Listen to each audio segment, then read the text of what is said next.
In former times, when the coast was less peopled than now, a boat's crew landed at Nook.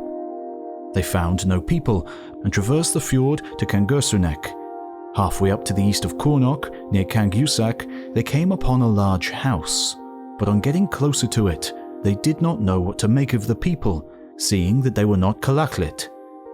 In this manner, they had quite unexpectedly come across the first Kaflunak settlers. These likewise for the first time saw the natives of the country, and treated them kindly and civilly, but the Greenlanders nevertheless feared them and made for their boats. When the boat and its crew returned from their summer trip to the fjord, they told their countrymen all about their encounter with the foreigners, and many of them now travelled up to see them. Many boats having thus reached Kangersunek, they now began to have intercourse with the Kaflunate, seeing that they were well disposed towards them. Later on in the summer, many more Kalaallit arrived, and the foreigners began to learn their language. At Kapelsilik, a Kaflunak and a Kalaallit, it is said, became such fast friends that they would not be separated, but were constantly together. They tried to excel each other at different games and feats of dexterity, and their countrymen on both sides were greatly diverted as lookers-on. But being both first-rate archers, their arrows always fell side by side. One day the Kaflunak said, "Come, let us climb up that hill, but first we will stretch a skin for a target to aim at. Then we will try which of us can hit the mark. He who fails shall be thrown down the precipice, and the other remain the conqueror." The Kalaallit answered, "No, I will not agree to that, because we are friends, and none of us shall perish." But the Kaflunak persisted so long that his own countryman at last said, "Well, let him be thrown down, as it is his only will." And they climbed the mountain together, accompanied by a crowd of spectators. The Kaflunak was the first to shoot, but altogether failed. Then the Kalaallit came in for his turn and pierced the skin in the centre. According to his own desire, the Kaflunak was hurled down the precipice, and his countrymen only thought it served him right for having thus recklessly pledged his life. From that day until the present, this mountain has been called the Shooting Place.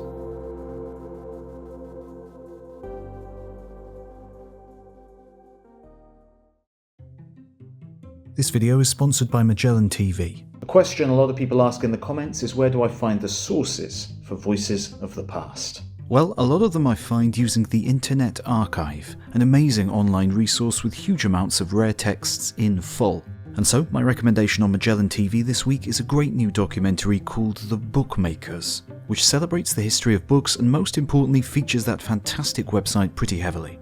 It's a great exploration of the joy of reading a good book and how they've influenced the course of history. And of course, Magellan have more than 3,000 other documentaries to check out too. It's a sort of Netflix for documentaries. So click on the link in the description for an exclusive month-long free trial for Voices of the Past viewers. Thanks.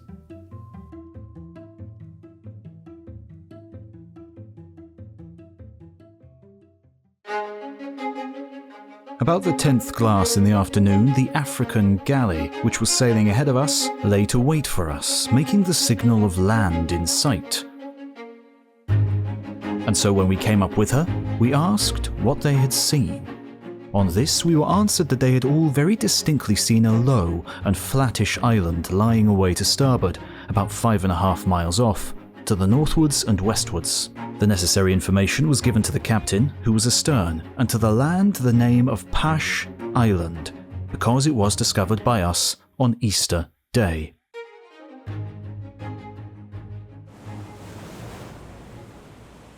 There was great rejoicing among the people, and everyone hoped that this low land might prove to be a foretoken of the coastline of the unknown southern continent.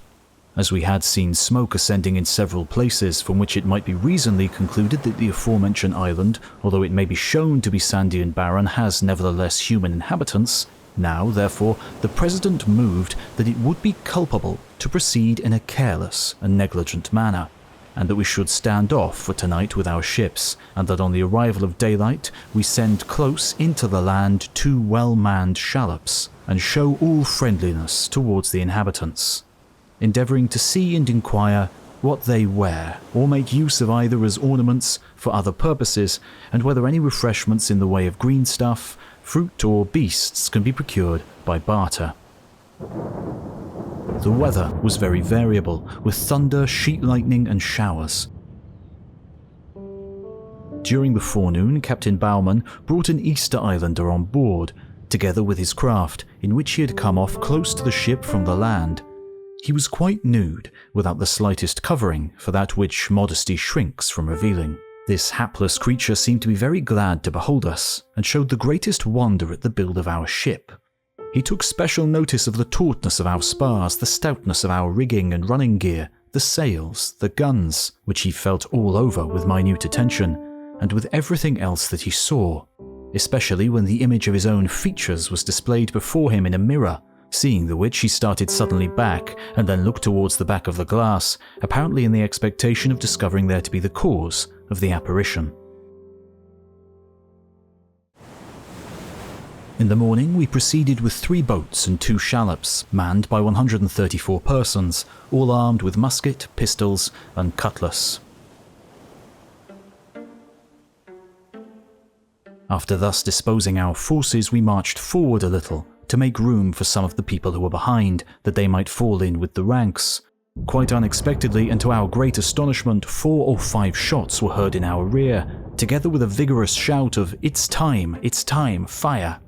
On this, as in a moment more than 30 shots were fired, and the Indians, being thereby amazed and scared, took to flight, leaving 10 or 12 dead, besides the wounded. After a little while, the assistant pilot of the ship came up to me, saying that he, with 6 other men, was the hindmost of the party, that one of the natives, laying hold of the muzzle of his piece to snatch it from him, he struck a blow, and further, that another Indian had attempted to strip the jacket off one of the seamen, and that some of the natives, seeing our men resist, picked up stones, using threatening gestures, as if to pelt us with them.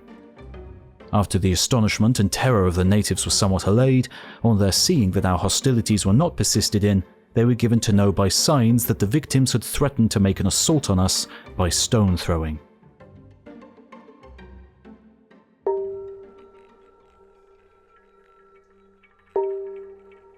What the form of worship of these people comprises, we were not able to gather any full knowledge of, owing to the shortness of our stay among them. We noticed only that they kindle fire in front of certain remarkably tall stone figures they set up, and thereafter, squatting on their heels with heads bowed down, they bring the palms of their hands together and alternately raise and lower them. At first, these stone figures caused us to be filled with wonder, for we could not understand how it was possible that people who were destitute of heavy or thick timber, and also of stout cordage, out of which to construct gear, had been able to erect them. Nevertheless, some of these statues were a good 30 feet in height, and broad in proportion. This perplexity ceased, however, with the discovery, on removing a piece of the stone, that they were formed out of clay or some other kind of rich earth, and that small, smooth flints had been stuck over afterwards, which are fitted very closely and neatly to each other so as to make up the semblance of a human figure. Moreover, one saw reaching downwards from the shoulders a slight elevation or prominence which represented the arms, for all the statues seemed to convey the idea that they were hung about with a long robe from the neck right down to the soles of the feet. They have on the head a basket, heaped up with flints, painted white deposited in it.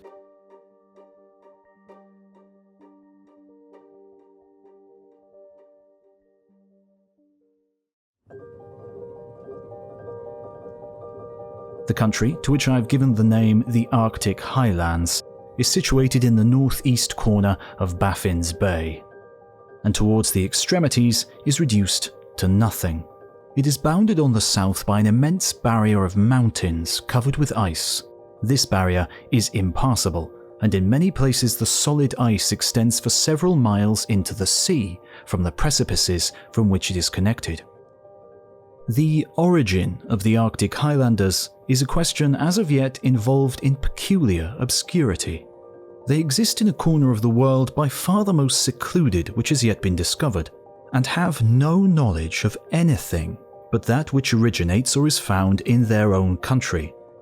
Nor do they have any tradition how they came to this spot or from whence they came, having, until the moment of our arrival, believed themselves to be the only inhabitants of the universe, and that all the rest of the world was a mass of ice. It is generally believed by the natives of South Greenland that they are themselves descended from a nation in the north, and the moment they were discovered, our guide exclaimed, "These are Eskimo. These are our fathers." It was believed that the Northern was the most ancient or most original language. The similarity of the language proves that they are the same people, and it appears most probable that South Greenland has been peopled from the north, and that the northern parts of Baffin's Bay have been in the same manner originally peopled from America. The Arctic Highlanders did not worship the sun, moon, stars, or any image or any living creature. When asked what the sun or moon was for, they said to give light. They had no knowledge or idea how they came into being or of a future state, but said that when they died, they would be put into the ground.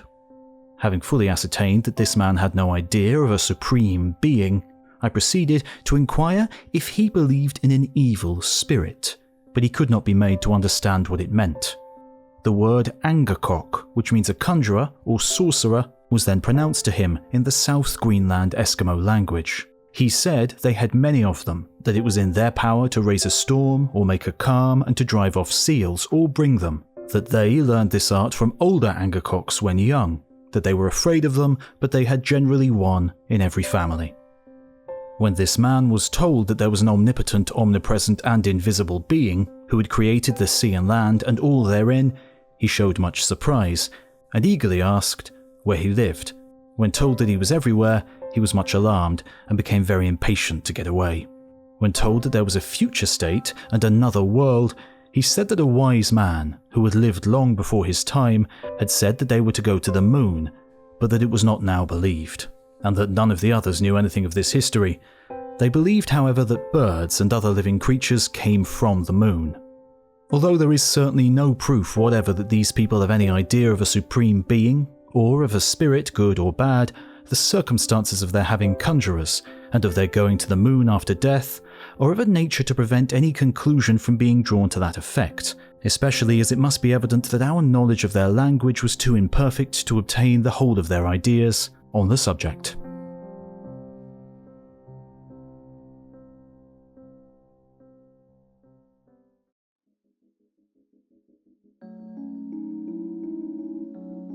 In the days long past, when I was a very little boy, a vessel came to Whitianga. Our tribe was living there at the time. A vessel came there, and when our old men saw the ship, they said it was a tupua, a god, and the people on board were strange beings. The ship came to anchor, and the boats pulled on shore. As our old men looked at the manner in which they came on shore, the rowers pulling with their backs to the bows of the boat, the old people said, "Yes, it is so. These people are goblins. Their eyes are at the back of their heads. They pull on shore with their backs to the land to which they are going." When these goblins came on shore, we, the children and women, took notice of them, but we ran away from them into the forest, and the warriors alone stayed in the presence of these goblins. But as some of the goblins stayed some time and did not do evil to our braves, we came back one by one and gazed at them, and we stroked their garments with our hands, and we were pleased with the whiteness of their skin and the blue eyes of some of them. These goblins began to gather oysters, and we gave some fish and fern root to them. And as we saw that these goblins were eating fish and cockles, we were startled and said, "Perhaps they are not goblins, like the Maori goblins." We and the women gathered stones and grass of all sorts and gave these to the goblins. Some of the stones they liked and put them into their bags. The rest they threw away. And when we gave them the grass and the branches of trees, they stood and talked to us, or they uttered the words of their language. Perhaps they were asking questions, and as we did not know their language, we laughed, and these goblins also laughed, so we were pleased. The warriors and old men of our tribe sat in silence and gazed at these goblins. Now, some of the goblins had walking sticks, which they carried about with them, and when we arrived at the bare dead trees where the shags roost at night and have their nests, the goblins lifted the walking sticks up and pointed them at the birds, and in a short time thunder was heard to crash and a flash of lightning was seen. And a shag fell from the trees, and we children were terrified and fled and rushed into the forest and left the goblins all alone. They laughed and waved their hands to us, and in a short time the bravest of us went back to where the goblins were and handled the bird and saw that it was dead. But what had killed it? Our old people waited in suspicion and went back to the settlement, as also did the goblins. We were now at quiet and peace with them, and they gave us some of the food they had brought on shore with them. After the ship had been lying at anchor some time, some of our warriors went on board and saw many things there. When they came on shore, they gave our people an account of what they had seen. This made many of us desirous to go and see the home of the goblins.